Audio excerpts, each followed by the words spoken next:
Cette chronique vous est présentée par le Centre d'aide aux entreprises Montmagny-Lillet, 144 avenue de la Gare, Montmagny. Organisme de développement économique qui offre du financement et de l'accompagnement pour vos projets. 248-4815.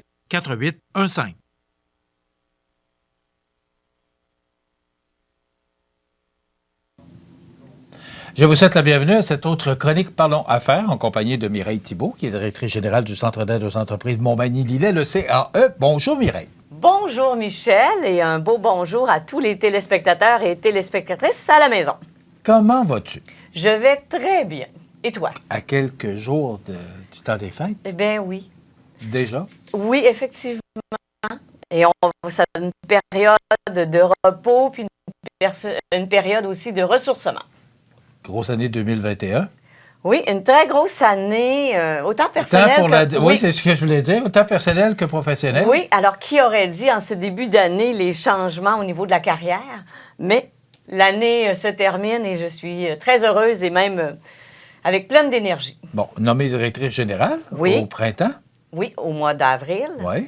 Et après quoi? Bien là, conseillère municipale. Donc, beaucoup de pain sur la planche pour 2022. Oh oui, mais je m'amuse. Oui. Quand le travail, c'est un amusement, c'est beaucoup plus facile et c'est léger. Mireille, on va revenir sur les 3 lignes d'affaires du Centre d'aide aux entreprises Montmagny-Lillet. Oui. Comme tu le sais, comme les gens à la maison le savent, parce que j'en ai parlé quand même à plusieurs reprises, mais compte tenu que c'est notre dernière entrevue de l'année, on va faire une belle boucle. Alors, juste rappeler aux gens que grâce à Développement économique Canada pour les régions du Québec, le CAE de Montmagny-Lillet offre 3 lignes d'affaires. La première étant le financement. Nous disposons d'un fonds de plus de 4,5 millions. Et pour prêter à nos entrepreneurs, que ce soit pour des projets de relève, d'agrandissement, d'achat d'équipements, de fonds de roulement. Alors, nous sommes présents. Nous avons également un programme spécifique pour les 18-39 ans. Et je sais que tu es au fait de ce beau programme. C'est aussi un prêt personnel qui est offert à nos jeunes promoteurs. Alors, c'est notre programme Stratégie Jeunesse à raison de 25 000 $ par homme d'affaires ou femme d'affaires. Alors, pour nos entrepreneurs, avec un beau moratoire d'intérêt pendant les 2 premières années. Et il y a une possibilité d'amortir le prêt sur plus de 84 mois. C'est le volet financement. La deuxième ligne d'affaires, c'est toute la portion d'aide technique. Alors, c'est un support qu'on offre pour soit le prix de revient, les communications, le marketing, des choses comme ça. Juste se rappeler que si à l'intérieur de l'équipe du CAE, on n'est pas en mesure d'offrir, notre rôle, c'est davantage de référer vers des ressources, de sortir une liste de ressources et de référer nos entrepreneurs auprès de ces différents professionnels qui offrent le service. La dernière, et là on a moindre, celle du développement économique local, où lors de mon embauche au CAE, j'étais la directrice. Et j'ai gardé une grande partie de ces fonctions-là où je dois animer le milieu en développement local et aussi m'assurer avec tous les partenaires, parce qu'on ne fait rien tout seul, mais ensemble, en concertation, de maintenir des commerces de proximité et ou de mettre en place des initiatives pour supporter nos entrepreneurs. Je la trouve importante. Elles sont toutes importantes, les lignes d'affaires, mais particulièrement celle-là. Parce que le développement local, c'est important chez nous. Oui. On a des entreprises, on a des commerces. Oui. Mais si on veut que l'achat local augmente, bien, il faut avoir de plus en plus de commerces et d'entreprises pour répondre aux besoins de la population. Et il faut surtout aussi avoir de plus en plus de clients qui prônent l'achat local. Moi, j'appelle ça donner de l'amour, hein? Donc, ça tombe bien, Michel, on est durant la période des fêtes. Alors, pour moi, un commerçant, c'est de lui offrir notre amour que d'acheter localement chez lui. Parce que, je dis souvent à la blague, la journée où tu auras besoin d'une batterie pour ta montre et que tu seras obligé d'aller la chercher à Lévis ou à Rivière-du-Loup, on va trouver ça moins drôle, puis on va se rappeler de l'importance du commerce de proximité. Ça me permet en même temps de situer que nous avons une belle bijouterie ici au centre commercial et nous en avons une autre à Saint-Jean-Port-Joli. Nous avons aussi un beau point à Saint-Pamphile. Donc, ce sont, et si j'oublie, je m'en excuse, j'ai en tête ces 3 bijouteries-là. Non, je pense que oui. On a fait le tour. Oui. Alors, c'est de s'assurer qu'on puisse les encourager. Aujourd'hui, je parle des bijouteries, une autre journée, je parlerai un autre commerce de proximité, mais il faut s'assurer de les encourager, nos petites boulangeries. Nous avons plein de services qui sont offerts, donc c'est à nous d'être présents et de transmettre cet amour-là. Mais je pense que la population a été conscientisée avec la pandémie de l'importance de travailler avec notre monde. Le malheur de la pandémie a bien servi un aspect... Il y a ses bons côtés, là. Oui, c'est que ça nous a fait prendre conscience que nous avons localement des commerces. La pandémie nous a confinés. Si tu te souviens, à un moment donné, on n'avait pas le droit de sortir de la MRC. Donc, on ne pouvait pas quitter nos lieux ici par MRC. Donc, cet élément-là nous a permis de prendre conscience de notre épicerie dans notre village, du poste à gaz, du poste à essence dans notre village, plein de choses qu'on a pu se rendre compte. Et on a aussi redécouvert, ou découvert pour certains, nos commerces locaux. Maintenant, des nouveaux projets. Oui. Parce qu'il y a des nouveaux projets. Bien que tu me connais. Oui, bien oui. Je carbure au projet, effectivement. Terminaux mobiles. Qu'est-ce que c'est exactement les terminaux mobiles? Alors, on va en faire une annonce plus officielle, mais juste dire à la population que grâce à notre partenariat avec la CDC, M. Guy Drouin, que les gens connaissent bien parce que c'est quelqu'un de très engagé, très impliqué dans le milieu, nous avons convenu de mettre en place ce type de terminaux. On le sait, pour les entreprises d'économie sociale, la COVID a été assez difficile pour les campagnes de levée de fonds et tout ça. Donc, les bénévoles pourront avoir un terminal en main et rencontrer les gens qui souhaitent faire un don. Ça a son importance majeure parce qu'on peut se promener avec ces terminaux. C'est pour ça qu'on appelle ça des terminaux mobiles. Le bénévole pourra se promener avec le terminal et le donateur va le faire soit par carte de crédit ou carte de débit. Je ne veux pas commettre d'impair, c'est sûr par carte de crédit, mais on m'a également informé qu'on devrait pouvoir le faire avec carte de débit également.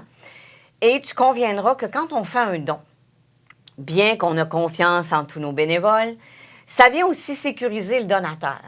Parce que si tu m'offres un beau 50 $ en argent comptant, puis on le sait avec la pandémie... Il faut qu'il se rende. Eh bien, l'objectif, c'est qu'il se rende. Dans mes poches, il va se rendre, c'est assuré. Je veux pas dire que... Dans les miennes aussi. C'est ça. Alors, trêve de plaisanterie, le mécanisme va permettre de sécuriser aussi le donateur parce que ça va être une transaction de crédit ou par débit, ce qui fait que ça sera majeur pour aider toutes nos entreprises d'économie sociale parce que, comme tu le sais, le CAE, maintenant, dans sa ligne d'affaires, peut travailler et doit travailler avec toutes les entreprises d'économie sociale, autant dans la MRC de Montmagny que dans la MRC de Lillet, ce qui fait que ce projet-là est un bel exemple. Alors, coup de chapeau, on va assumer tous les frais de formation des bénévoles et du personnel des organisations pour que tout soit fonctionnel. Et ça pourrait être en fonction? On va faire un beau petit point de presse avec ça, ça ne sera pas long. Alors, je pense que déjà, là, c'est déjà en place en grande partie pour la période des fêtes. Donc, en début d'année, on va revenir avec ça pour bien informer la population, mais peut-être que vous allez déjà voir de ces petits terminaux qui se promènent déjà sur les lieux.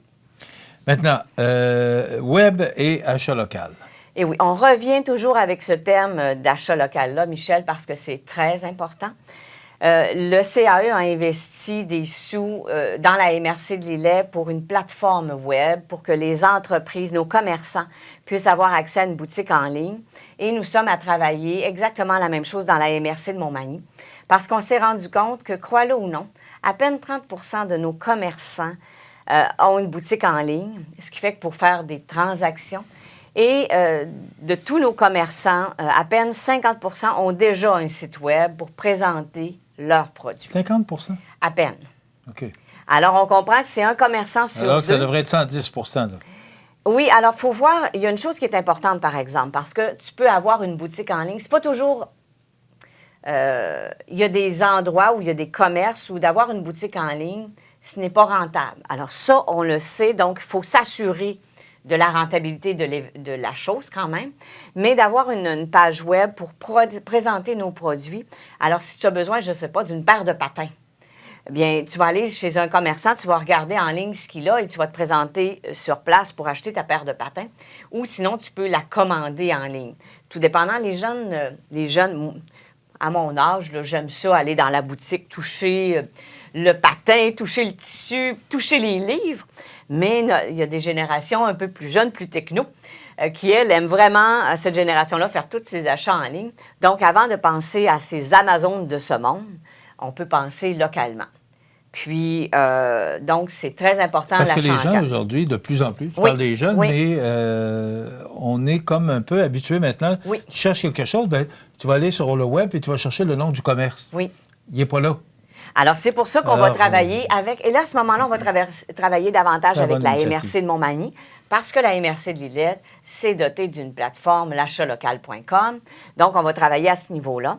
Et pour souligner également tout ce qui est achat local, permets-moi de rappeler aux gens à la maison que la SDE de Montmagny continue d'offrir les chèques cadeaux pour ceux qui veulent faire offrir à la famille ou peu importe, à des employés, ces fameux chèques cadeaux qu'on peut réinvestir dans nos commerces.